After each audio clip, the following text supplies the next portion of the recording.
8 сынып физика жарық құбылыстар бөлім бойынша жиынтық бағалау. Бірінші тапсырма. Жарық сәулесі ас тұзы мен ауа шекарасы арқылы өткенде толық шағылудың шектік бұрыштың синусы 0,65. Онда ас тұзындағы жарықтың жылдамдығы қандай? Енді қараңыздар. Толық шағылудың шекті бұрышы деген сөз сол, яғни біздегі синус альфа нолевой деген сол шекті бұрыш, соның синусы міне 0,65. Дәл мына жерге де жазып қойдым 0,65 деп. Енді онда ас тұзындағы жарықтың жылдамдығы қандай? Именно осы тұздағы жарықтың жылдамдығы, яғни тұздан ауаға өтіп жатыр. Енді қараңыздар, яғни тығыздығы көп ортадан тығыздығы аз ортаға. Бұл кезде толық, яғни белгілі бір шекті бұрышта жарық толықтай шағылады, сынбайды, ана жаққа өтпейді ауаға қарай. Яғни сыну бұрышы міне 90 градус болады, мына шекарамен өтіп кетеді бұлай. Енді қараңыздар, бізде сыну заңы қандай еді? Түсу бұрышының синусының сыну бұрышы синусына қатынасы, бізде уже сыну бұрышы 90 градус. Тең болады ол V1 бөлінген V2. Немесе бізде мынандай да бар еді, N2 бөлінген N1 деген. Бірақ именно бізге мынаусы керек. Жылдамдық табамыз ғой себебі. Синус альфа нолевой. Шекті бұрышы 0,65. Синус 90 градуста 1-ге тең. Ал енді қараңыздар, бізде V1 бөлінген V2. V2 деген мына ауадағы жылдамдық. Ауадағы жарықтың жылдамдығы міне 3,8 дәрежесі. Ал енді V1 табатын болсам, 0,65-ті 3-ке көбейте салам, болды, все.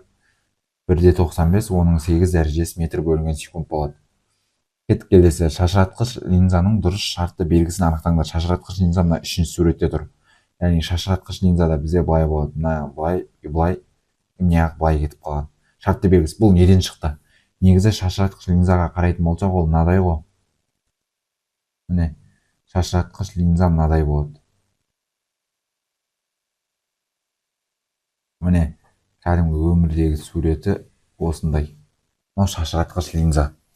Енді именно бұл шыққан нәрсе, сонда мына ортадан былай бөліп жіберсек, шашыратқыш линза былай белгілеп жіберсек, міне шашыратқыш линза содан пайда болған. Физикадан БЖБ-ТЖБ-ға көмек керек болса, мына WhatsApp нөмірге жазсаңыз болады. Кеттік келесі. Линзаның әріптік элементтерінің суреттегі сызықтармен сәйкестендір дейді.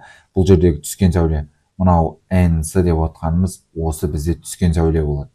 Ал енді фокалдық жазықтық деп отқанымыз міне мына сызықты айтамыз. Фокалдық жазықтық H-сы болады. Міне өзім жазып қойғам.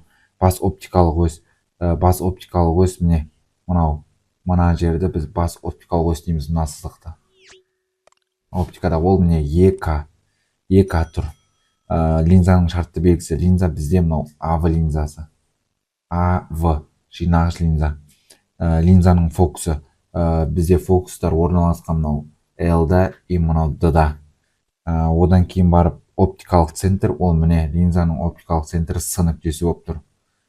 Одан кейін фокусты қашықтық, ол міне мына аралықты айтамыз. Фокусты қашықтық деген міне линзаның оптикалық центрі мен фокустың арасы міне F, осы жерде фокусты қашықтық дейміз. Кетіп келесі, шашыратқыш линза үшін формуланың түрін жазыңыз. Енді қараңыздар, шашыратқыш линзаның алдында мына жер минус болады. Одан кейін барып шашыратқыш линзада всегда кескін жалған болғандықтан мынау 1 бөлінгеннің F-тің алды тоже минус болады. Енді қараңыздар, мына жақта минус бар, мына минусты жақсылықпен шығарып жіберсем, мынау плюс минусқа айналады да, мына минус пен минус қысқарады. Соңында мына формула шашыратқыш линза үшін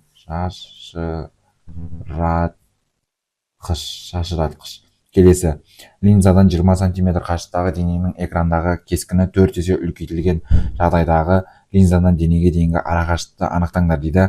Біздегі 4 есе деп тұр. F берілген 20 см, ол менде 0,2 метр. G тең болады, бізде F бөлінгенді. Осы жерден D-ны табатын болсам, ол F бөлінген G 0,2-ні 4-ке бөлсем 0,5 метр болады. Кет келесі. Денеден жұқа линзаға дейінгі қашықтық 12 см, ал кескін экранда линзадан 24 см қашықтықта пайда болды. Линзаның фокустық ара қашықтығын есептеңдер. Мына жердегі біздегі F фокустық ара қашықтық кәдімгі жұқа линзаның формуласы. Енді жұқа линзаның формуласын жаттап алайық. Мына формула 1 бөлінген F тең болады 1 бөлінген F қосылған 1 бөлінген D. Енді санмандардың орнына апарып қоямыз. 12 см деп отқан 0,12 метр, дәл солай 24 см деп отқан 0,24 метр болады. Орнына апарып қойып, ортақ бөлім береміз. Сонда мынаған 2-ден болады, 2-ні 1-ге қоссақ 3 болады. Дәл сол сияқты, мына жерде енді 1 бөлінген F, ол тең болып тұр менде 3 бөлінген 0,24-ке. Бірақ маған f-тің өзі керек қой. Яғни пропорциясы шешерем да былай. 1 бөлінген f тең болады 3 бөлінген 0,24. X-та пропорциямен көбейтсем 3f тең 0,24-ке.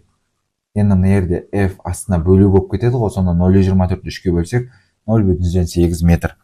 Оптикалық күші 4 диоптрия болатын линзаның фокустық қашықтығы мен линзаның түрін анықтаңдар.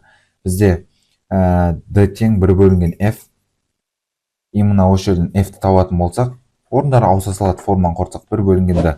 Бұл жердегі d деген оптикалық күш 1-ді 4-ке бөлсек 0,25 метр болады. Ал енді бізде оптикалық күші 4 диоптрия. Егер де оптикалық күші 0-ден үлкен болса, онда біздегі линзамыз жинағыш линза деп аталады. Осымен физикадан БЖБ-ТЖБ аяқталды. Егер БЖБ-ТЖБ талдау ұнаған болса, осымен физикадан БЖБ талдау аяқталды. Егер БЖБ талдауыңызда каналға тіркел, лайк, подписчик, қоңырау жасамас бой, осы БЖБ талдауды достарыңа тарат.